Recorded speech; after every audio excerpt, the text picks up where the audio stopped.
Sa halip na sa katapusan ng Abril hanggang May 10 na, walang taas presyo. Pero para lamang sa ilang piling produkto. Nakatutok si Bernadette Reyes.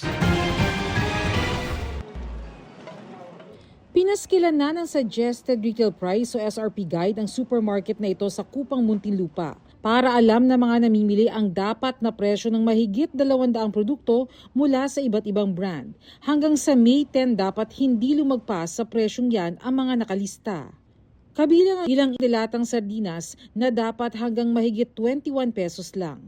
Ilang instant noodles na dapat hanggang halos 9 pesos lang at ilang meatloaf na dapat hanggang halos 24 pesos lang. April 30 ang dating anunsyo pero extended na yan. No price increase for basic necessities and prime commodities na yung mga produkto na sa listahan ng DTI ay hanggang May 10. This meaning food prices are stable. There is enough supply. So again, there's no need for them to panic. Kabilang rin sa mga hindi magtataas ng presyo hanggang May 10, ang ilang piling brand ng gatas, bottled water, sabong panlaba, condiments o pampalasa, Pinoy Tasty at Pinoy Pandesal.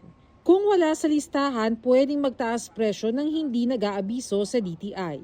Ayon sa DTI, hindi maiiwasan na may mga manufacturers na hihirit ang taas presyo sa mga pangunahing bilihin dahil patuloy naman na nananatiling mataas ang presyo ng produktong petrolyo. Pero patuloy raw ang bukas na pakikipag-usap nila sa mga manufacturers para mapalawig pa ang panahong walang taas presyo sa mga pangunahing bilihin.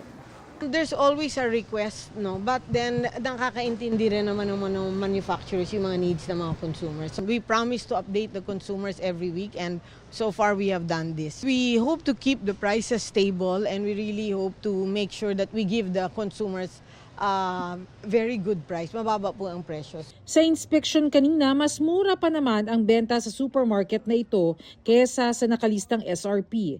Pero sa ibang lugar, may mas mahal magpresyo. In the far-flung, merong mga irregular but very isolated. So, binibigyan rin namin sila ng letter of inquiry just to at least ask them bakit. But then, nag-aano din po eh. They go back to the price set by the DTI. Bernadette Reyes, Nakatutok, 24 Oras.